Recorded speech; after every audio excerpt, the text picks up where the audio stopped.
Hey, good morning, everybody.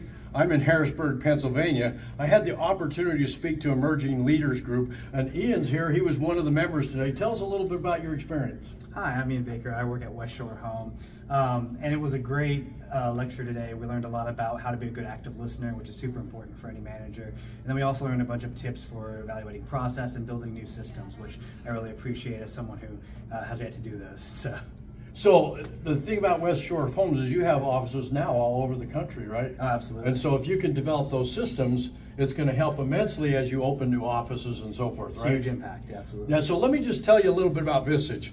I was a chair for 8 years. My average growth rate of my member was between 10 and 20%. We actually sold 6 of the members' companies at about a 10x return.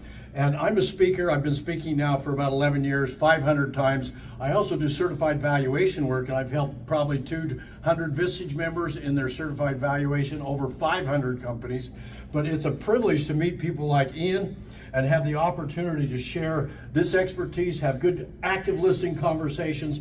I highly recommend that you find a Vistage group. It'll be the best decision you make in your life, both for your business and personally, because we talked about active listening today, right? Yes. So I invite you to find Vistage.